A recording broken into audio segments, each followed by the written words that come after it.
Lorsque nous étions enfants, nous avons tous rêvé de quelque chose qui nous semblait très peu accessible, voire quasiment impossible, tant l'objet de notre désir paraissait séparé de nous par un immense mur, nous empêchant ainsi d'atteindre notre précieux. Pour certains, il s'agissait tout bêtement de pouvoir aller se coucher beaucoup plus tard. Seulement, ne plaisant pas à nos parents, on finissait par se faire disputer. Pour d'autres, avoir tous les jouets qu'ils voulaient en temps et en heure aurait été parfait. Mais faute d'avoir des parents riches, ce n'était généralement pas possible. On se contentait d'un seul des balais à Noël, ou encore d'un autre à notre anniversaire. Des exemples comme cela, je peux en citer des milliers tellement il y en a. Le point commun qui les unissait tous, c'était qu'il était possible, un bref instant, de pouvoir en jouir. Oui, dans nos rêves. Il n'y avait aucune limite à ce que nous voulions. Jeux, pouvoir et bien d'autres encore. Seulement, pour arriver à profiter de cet instant idyllique comme il se doit, encore fallait-il être conscient et être en mesure de modeler à notre sauce ce monde éphémère. Je dis bien donc par là qu'enfant nous voulions tous à un quelconque moment avoir la capacité d'être conscients dans notre état de sommeil pour pouvoir y faire tout ce dont nous rêvions. Nous voulions faire des rêves lucides. Je ne fais bien sûr pas exception. Seulement, cette aptitude, cette capacité à pouvoir rester conscient à l'intérieur de ses rêves n'était pas dotée à tous. Une minorité possédait ce talent naturel. Je suppose qu'ils en étaient prédisposés bien avant leur naissance. Mais pour nous autres, c'était beaucoup plus compliqué d'atteindre un tel état. Encore plus pour le petit enfant que j'étais. Je me résignais donc à arrêter d'espérer qu'un jour j'y parvienne. Et après tout, ne valait-il pas mieux vivre dans un monde bien réel? Je grandis alors et oublia rapidement ce désir. À l'adolescence, je ne portais pas vraiment d'intérêt aux rêves que je pouvais faire. Et même quand je me réveillais sans aucun souvenir de ces derniers, cela m'était complètement égal. Aujourd'hui, j'ai 19 ans. Les événements dont je vais vous faire part ont débuté il n'y a pas si longtemps que ça.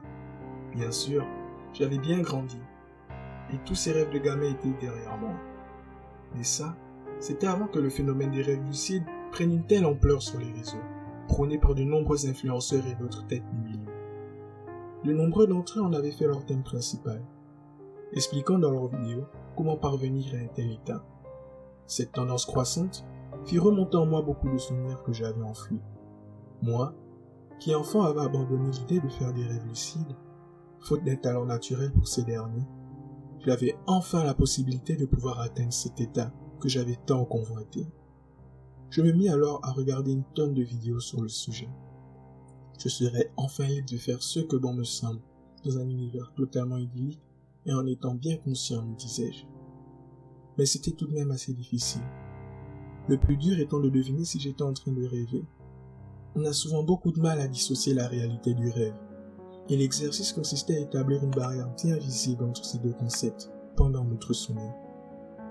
Une vidéo en particulier m'a bien aidé à ce sujet. On y disait que nous pouvions nous entraîner à savoir si nous rêvions ou non. Pour ce faire, il fallait plusieurs fois dans la journée, et ce, sur plusieurs jours voire plusieurs semaines, se poser la question suivante. Suis-je en train de rêver? Ainsi, se poser cette question deviendrait un réflexe, une seconde nature qui nous suivrait même dans le monde des rêves, et que le jour où la réponse dans ce dernier serait oui, alors nous débuterons un rêve lucide. Je me mis donc au travail. J'étais tout excité à l'idée de pouvoir faire un live lucide. Plusieurs fois dans la journée, je me posais la fameuse question. Mais les premiers jours, ça n'avait pas l'air de fonctionner. Mais au bout de quelques semaines, alors que je rêvais être chez moi, bien que l'endroit est légèrement différent, je suis sûr que vous connaissez cette sensation. Je me suis enfin posé la question. Suis-je en train de rêver? Et après avoir mieux regardé l'environnement autour de moi, un rictus se dessinait sur mon visage, alors que je répondais oui. J'étais enfin pleinement conscient du fait que j'étais en train de rêver. Je débordais de joie. Mais avant même que je puisse songer à faire quoi que ce soit, je me réveilla brusquement. Rien de surprenant, bien évidemment. Les chaînes auxquelles j'étais abonné disaient que c'était normal pour les débutants, et qu'il fallait juste que j'apprenne à ne pas déstabiliser l'état du rêve une fois la prise de conscience faite. Mais ce ne fut pas le plus dur. Quelques jours m'ont suffi pour cela. Je pouvais enfin pleinement être conscient lors de mes rêves. Souhaiter ce que je voulais, faire ce que je voulais, et encore plus, sans aucune restriction. À partir de ce moment, je faisais fréquemment des rêves lucides. Je retombais littéralement en enfance.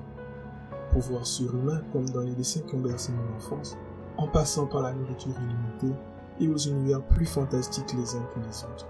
Je faisais tout et j'avais tout. C'était une sensation sans pareil. Il y avait un autre point que je trouvais encore plus fascinant. Il s'agissait des personnes que je rencontrais lors de ces rêves. Irréels bien évidemment, mais il était tout de même intéressant de les voir évoluer dans ce monde, qui pour eux était bien réel. Ils se comportaient exactement comme nous dans la réalité. Ils n'avaient pas conscience d'être des simples personnages fictifs, sortis tout droit de mon imagination. Tout dans ces rêves était donc inconscient. Du moins, c'est ce que je croyais, jusqu'à ce que je le vis pour la première fois. Alors qu'ils se baladaient non loin dans les bois. Première rencontre qui fut de courte durée, puisqu'il disparut aussi vite qu'il n'était apparu. À ce moment, je pensais qu'il s'agissait simplement des personnages de mes rêves. Cependant, il émanait de lui quelque chose de différent et de ne pas très rassurant. Je le compris en l'ayant vu furtivement cette fois-là. Lors de mes expériences de rêve lucide suivantes, je commençais de plus en plus à remarquer la présence de cet étrange personnage. Je le voyais en coup de vent à certains endroits de mes rêves. C'était un homme, du moins, il avait forme humaine de ce que je pouvais voir. Grand et élancé. Il portait un costume 3 pièces, violet, et un chapeau. Je ne parvenais jamais à voir son visage malheureusement. Ce n'était pas étonnant que certains personnages soient récurrents lors de ces rêves particuliers, comme mes proches et amis, ou même des amis imaginaires que je m'étais fait alors que j'étais encore qu'un enfant. Mais dans son cas à lui, cet homme, je ne comprenais pas pourquoi il était aussi présent dans mes rêves. Il apparaissait quand je m'y attendais le moins, il disparaissait aussitôt, ne laissant que planer l'ombre de sa présence sur moi. Plus les rêves passaient, plus il était présent, et je pouvais sentir qu'il ne présageait rien de rassurant. Qui était-il? Pourquoi était-il aussi différent des autres personnages de mes rêves? Pris de curiosité, j'entrepris alors de le retrouver par tous les moyens, arma tout le courage dont je disposais, et me lança à sa recherche.